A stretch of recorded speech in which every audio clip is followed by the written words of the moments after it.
तो अभी तो हम लोग किए प्लेन शीट के कारण, अब शीट में थोड़ा सा थिकनेस कंसिडर कर रहे हैं, वेरी स्मॉल थिकनेस। जैसे यही बुक मान लीजिए, ये बुक हो गया, ये स्लाइटली थिकनेस कंसिडर कर लीजिए। और ये किस तरह का शीट है? Non conducting. कंडक्टिंग रखेंगे तो प्लेन पे ही आ जाएगा, बात बराबर ही हो गया। कंडक्टिंग यदि इस तरह का शीट रखेंगे, मेटल का रखेंगे, तो क्या हो गया? इस सरफेस पे चार्ज आ जाएगा, एक साइड किसी सरफेस पे चार्ज आ गया, बात बराबर सेम। कंडक्टिंग के केस में रखेंगे तो नॉन कंडक्टिंग, और नॉन कंडक्टिंग सरफेस रहा है, ये नॉन कंडक्टिंग मटेरियल से बना हुआ है। अब इसके कारण हम स्मॉल थिकनेस, अंदर देखेंगे इलेक्ट्रिक फील्ड क्या होगा और आउटसाइड क्या होगा। इन्फिनाइट है ये, पूरी तरह से इन्फिनाइट है, राइट। सर नॉन कंडक्टिंग से इलेक्ट्रिक फील्ड कैसे? नॉन कंडक्टिंग कहने का मतलब क्या होगा? इनसाइड में भी चार्ज है। कंडक्टिंग मटेरियल होने का मतलब पूरे इलेक्ट्रोस्टैटिक में ध्यान देना है, कंडक्टिंग मटेरियल से कोई भी शेप बनेगा तो इनसाइड में चार्ज नहीं रहेगा। सर इनसाइड में चार्ज है, बॉडी अगर नॉन कंडक्टिंग है तो इलेक्ट्रिक फील्ड तो जाएगा ही यार। नॉन कंडक्टिंग किसके लिए है? वो चार्ज के लिए सिर्फ है, वो चार्ज के लिए है कि वो चार्ज को सरफेस पर सारे चार्ज को जाने नहीं देगा। इंसुलेटर क्या काम करेगा? तो नॉन कंडक्टिंग इंसुलेटर रख लीजिए, जो चार्ज जहां है वहीं पर रहेगा। अब जैसे ये सॉलिड है, पूरी तरह से यूनिफॉर्मली डिस्ट्रीब्यूटेड है, सब जगह चार्ज है, तो सब जगह चार्ज अवेलेबल है। वो चार्ज इधर का उधर भागेगा नहीं, इधर का उधर भागेगा नहीं, यही डिफरेंस है, राइट बेटे। चलो इसका देखें अब।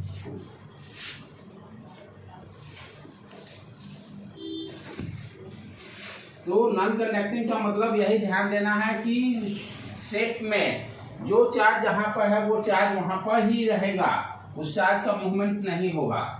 और कंडक्टिंग मटेरियल लेने का मतलब हो गया कि चार्ज का मूवमेंट होकर वो सारे चार्ज कहां पे आ गए? सरफेस पे आ गए, सरफेस पे आ गए। क्योंकि इलेक्ट्रोस्टैटिक कंडीशन में उस केस में क्या हो गया?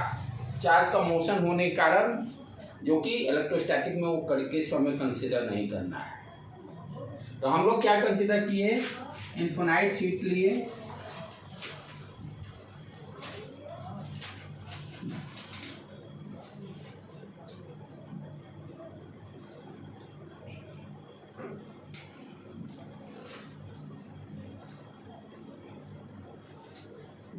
इसी तरह का है। स्मॉल थिकनेस डी कंसिडर कर लिए, स्मॉल थिकनेस डी कंसिडर कर लिए, और इस पर मान लेते हैं साइड में total positive charge, positive negative को भी ले सकते हैं, ऐसा कोई रिस्ट्रिक्शन नहीं।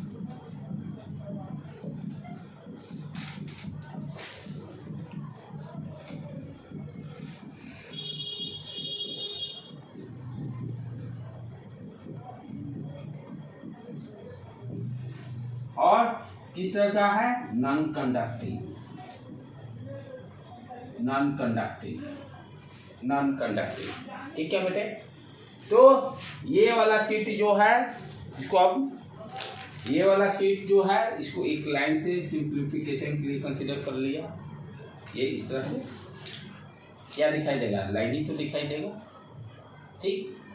और दूसरा शीट ये वाला सरफेस, ये लाइन एक कंसिडर कर लिए, टॉप व्यू तो यही दिखाई देगा इधर से आपको सामने से, और इसके बीच का थिकनेस ये डी हो गया, ये 3 डायमेंशनल व्यू हो गया, ये 2 डायमेंशनल व्यू हो गया। अब नॉन कंडक्टिंग है तो सब जगह इसमें चार्जेस हैं प्लस इनसाइड में। एक बार अंदर कंसिडर पॉइंट लेकर कर लेंगे, एक बार आउटसाइड कंसिडर कर लेंगे। यहाँ पर एक सेंटर लाइन ड्रॉ कर लिए। पहले इनसाइड किसी पॉइंट पे कंसिडर कर लेते हैं, मान लेते हैं x डिस्टेंस पर बी पॉइंट पर, चाहे आर ले लेते हैं, स्मॉल आर। इलेक्ट्रिक फील्ड निकालना है, यानी अंदर, इसके अंदर थिकनेस है डी, और इसके बीच में हमें कहीं इलेक्ट्रिक फील्ड निकालना है, ठीक है। तो क्या करें? गॉसियन सरफेस अपना सिलेंडर कंसीडर कर लेंगे जितना ये इधर है उतना ही, इधर आर कंसिडर करके सिलेंडर कंसिडर कर लिए।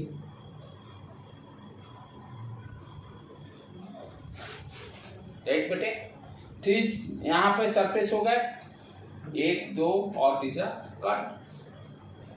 अच्छा इलेक्ट्रिक, आप देखें ये इसको 1 मान लिए, ये 2 मान लिए, कर्व सरफेस को 3 मान लिए। इसको मिटा देता हूँ, ये तो व्यू क्लियर हो गया।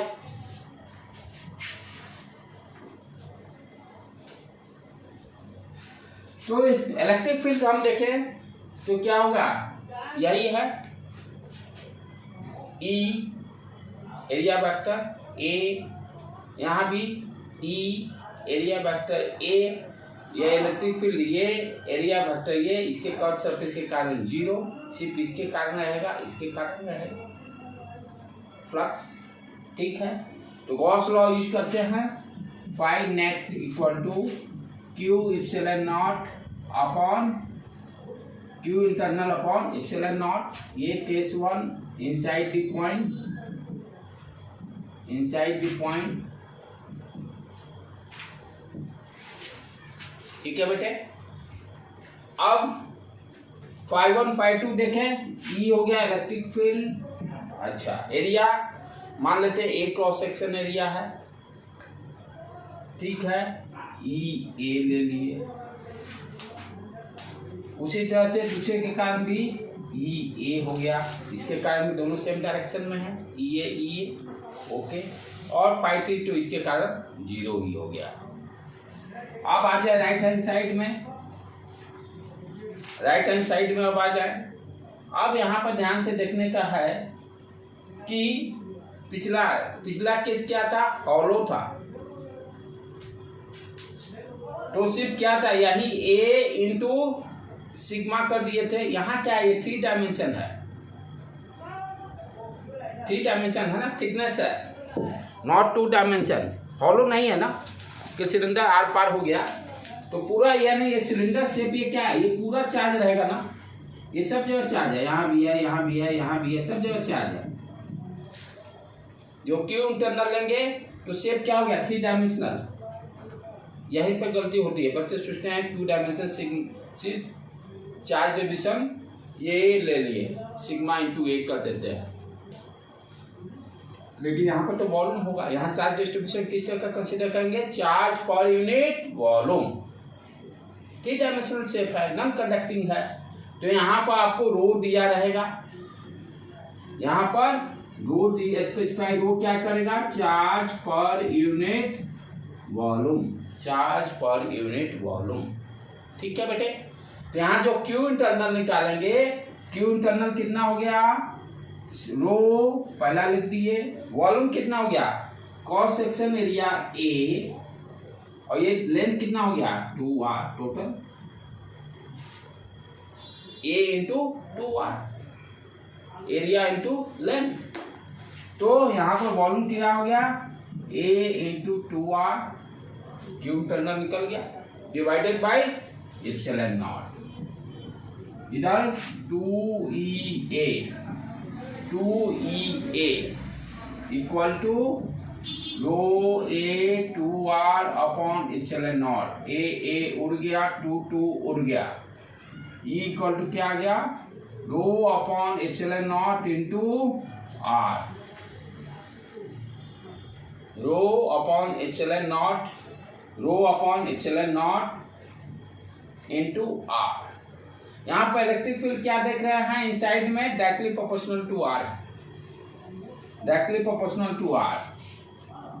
इसको इतना पहले लिख लो बेटे, तब आउटसाइड वाला पे चलते हैं।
हो गया बेटे।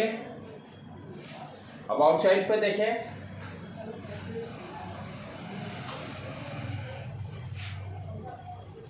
यहाँ पर किनारे पे लिख लेते हैं। इस साइड पे अपना इलेक्ट्रिक फील्ड आ गया equal to rho upon epsilon naught into r. अब आउटसाइड लेंगे,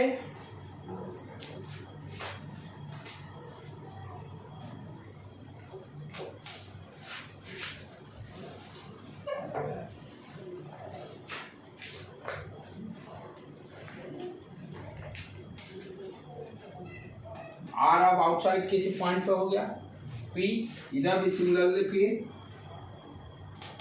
आर डिस्टेंस पर ये भी P P P P dash ले ले, ठीक है, इसको डैश मान लेते हैं।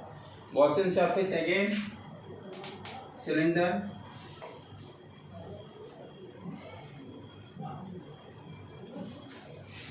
फिर ट्रिक सरफेस, इलेक्ट्रिक फील्ड ये हो गया, एरिया वेक्टर ये हो गया, यहाँ भी electric field E, area vector A, इसके कारण 0 क्योंकि एरिया वेक्टर ऊपर, इलेक्ट्रिक फील्ड ये कर्व सरफेस के कारण प्लस 0, ठीक है। फिर गॉस लॉ यूज कर ले, pi net equal to Q internal upon epsilon naught, Q internal upon epsilon naught. तो phi1 phi2 क्या हो गया, ई ए प्लस ई ए, इसमें तो सोचना ही नहीं है, क्यू इंटरनल की बातें करना है। ये थिकनेस कितना है D, cross section area A, और लेंथ कितना हो गया डी। ये अब सिलेंडर रहेगा ना, चार्ज ये है ना, ये नहीं है, चार्ज तो यही है, ये वाला पोर्शन, क्यू इंटरनल ये लेंगे ना, राइट बेटे। तो क्यू इंटरनल अपना यहाँ क्या हो गया, रो वॉल्यूम क्या हो गया, A into D, A into D, A into D कर देंगे, divided by epsilon naught, divided by epsilon naught. इधर क्या हो गया 2EA, rho A into D upon epsilon naught. जो उड़ाने वाला है उसको उड़ा देते हैं, ए उड़ गया, इक्वल टू अपना आ गया rho D upon 2 epsilon naught, rho D upon 2 epsilon naught. ये देखो इलेक्ट्रिक फील्ड के वैल्यू कांस्टेंट आ गया आउटसाइड किसी पॉइंट पर, आर पर डिपेंड नहीं कर रहा है, आर पर डिपेंड नहीं कर रहा है, राइट। इसको लिख लो बेटे, तब इसका ग्राफ ड्रॉ कर ले।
हो गया बेटे।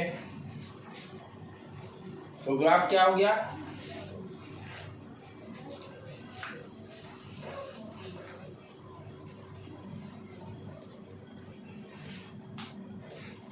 तो इनसाइड पॉइंट पर हम क्या देख रहे हैं, electric field is directly proportional to r, directly proportional to are.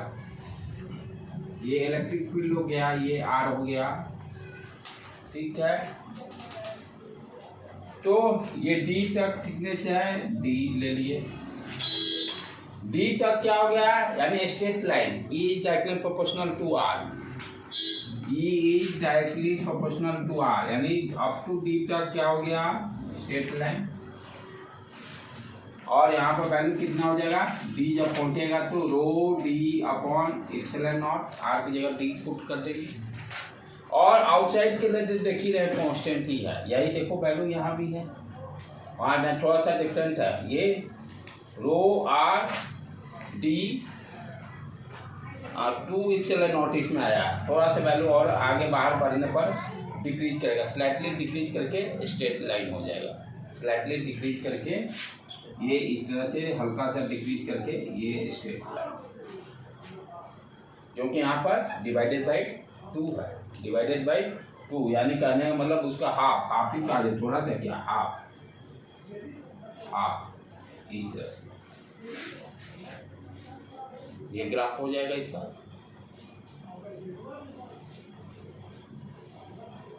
ठीक है,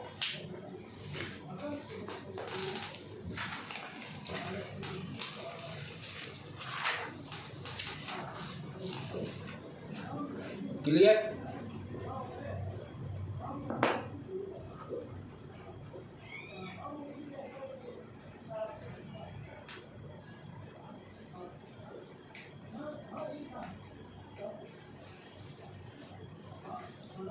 लिख लिए सारे।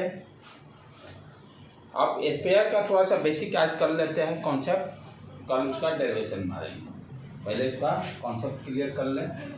अब ये तो हो गया इन्फिनाइट शीट के कारण। अब electric field due to sphere, ये भी जेई और नेट के लिए इम्पोर्टेंट है। Electric field due to sphere, electric field heading क्या अपना हो गया, अब electric field due to spare,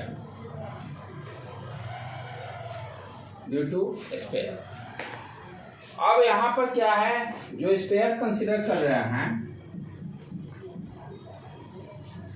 वो 2 टाइप्स का हो गया। एक स्पेयर हॉलो स्पेयर बोल सकते हैं उसको, ठीक है, हॉलो स्पेयर, इसी को थिन सेल भी बोलते हैं। ये सारे वर्ड होते हैं, यूज होते हैं, उसको ध्यान रखना। हॉलो स्पेयर को ही थिन सेल भी बोलते हैं। और दूसरा स्पेयर किस तरह का हो गया, सॉलिड स्पेयर,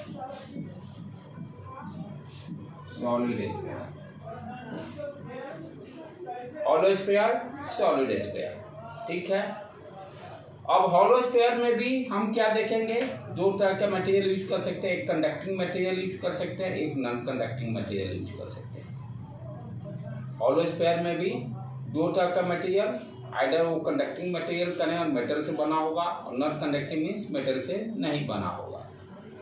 तो हॉलो स्पेयर में भी क्या हो गया, हॉलो कंडक्टिंग मटेरियल से जो बनेगा,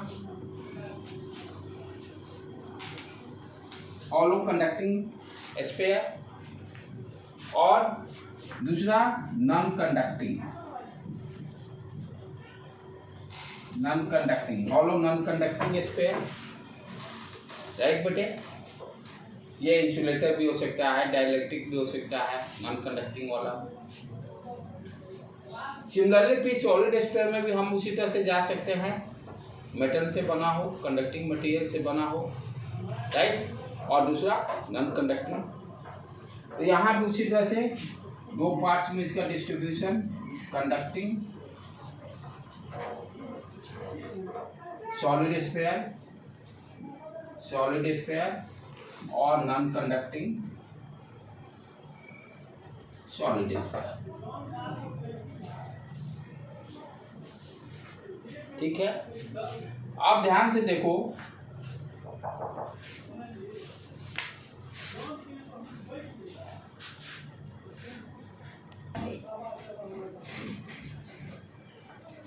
तो हॉलो कंडक्टिंग में hollow conducting sphere, hollow non conducting sphere.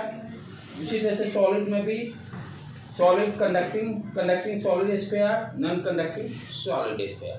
अब देखो ये नॉलेज होना बहुत जरूरी है।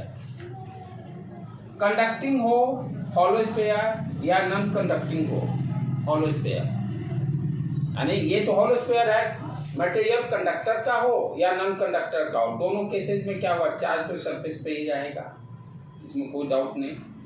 कोई अंदर में मटेरियल ही नहीं है, खोखला तो ये यानी ऊपर वाला ही सरफेस ना या तो मेटल से बना है या नॉन कंडक्टिंग सरफेस से बना हुआ है। तो जो भी चार्ज होगा चार्ज दोनों केस में क्या हुआ, सरफेस पे ही आ जाए रहेगा। इनसाइड तो हॉलो है, इनसाइड हॉलो है, राइट। तो ये दोनों केसेस का जो हम फॉर्मूला डिराइव करेंगे सेम ही रहेगा, सेम ही चीज कर रहा, क्योंकि दोनों केस में क्या हो गया, ये कोकला अंदर है, ये मेटल का बने या नॉन मेटल का बने, नॉन कंडक्टिंग सरफेस का, चार्ज तो सरफेस पे ही रहेगा। क्लियर। उसी तरह से ये सॉलिड वाला जो है, solid conducting and conducting solid sphere. आप कंडक्टिंग सॉलिड करने मतलब अंदर से पूरा भरा हुआ, नारंगी कंसीडर कर लो या सेव कंसीडर कर लो, लेकिन वो किससे बना हुआ है, मेटल से बना हुआ है, पूरा अंदर का भी पोर्शन एकदम भरा हुआ है, मेटल से है। तो जो भी चार्ज अंदर रहेगा मेटल के अंदर, वो सारे कहाँ आ जाएंगे, सरफेस पे आ जाएंगे, क्योंकि मेटल में हम जानते हैं कि चार्ज इनसाइड रहता नहीं। तो थर्ड वाला का भी डेरिवेशन जो होगा सेम ही रहेगा, यानी आइदर हॉलो स्पेयर कंडक्टिंग हो या हॉलो स्पेयर नॉन कंडक्टिंग हो या सॉलिड कंडक्टिंग सॉलिड स्पेयर हो, बात बराबर, सिर्फ नाम अलग अलग, लेकिन इलेक्ट्रिक फील्ड जो निकालेंगे तीनों के लिए एक ही रहेगा। सिर्फ डिफरेंस कहाँ रहेगा, नॉन कंडक्टिंग सॉलिड स्पेयर। ये तीनों का तो रिजल्ट सेम रहेगा, ये तीनों का रिजल्ट मेरा सेम रहेगा। क्लियर है, समझ में आ रहा है सेम क्यों रहेगा, कोई डाउट इसमें? ठीक है बेटे, तो ये चीजें आज समझना जरूरी था कि कंडक्टिंग रहे या नॉन कंडक्टिंग हॉलो स्पेयर रहे या सॉलिड कंडक्टिंग स्पेयर रहे, तीनों का डेरिवेशन सेम रहेगा। तीनों के केसेस में अंदर लेंगे, दो केस बनेंगे, इनसाइड द स्पेयर और outside the sphere, Gauss law लगा देंगे। तीनों का जो रिजल्ट आएगा, यानी जो रिजल्ट आएगा तीनों पे सेम, सिर्फ उसका अलग करें, सिर्फ उसका अलग कर लें। चलो इसको लिख लो बेटे,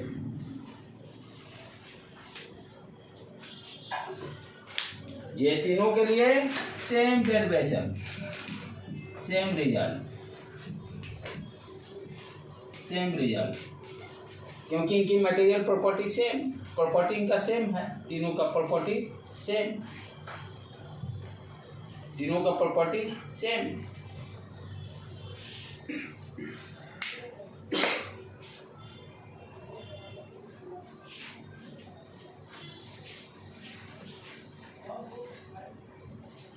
यहीं पर रहने देते बेटे, कल इसका डेरिवेशन कर लेंगे हम लोग।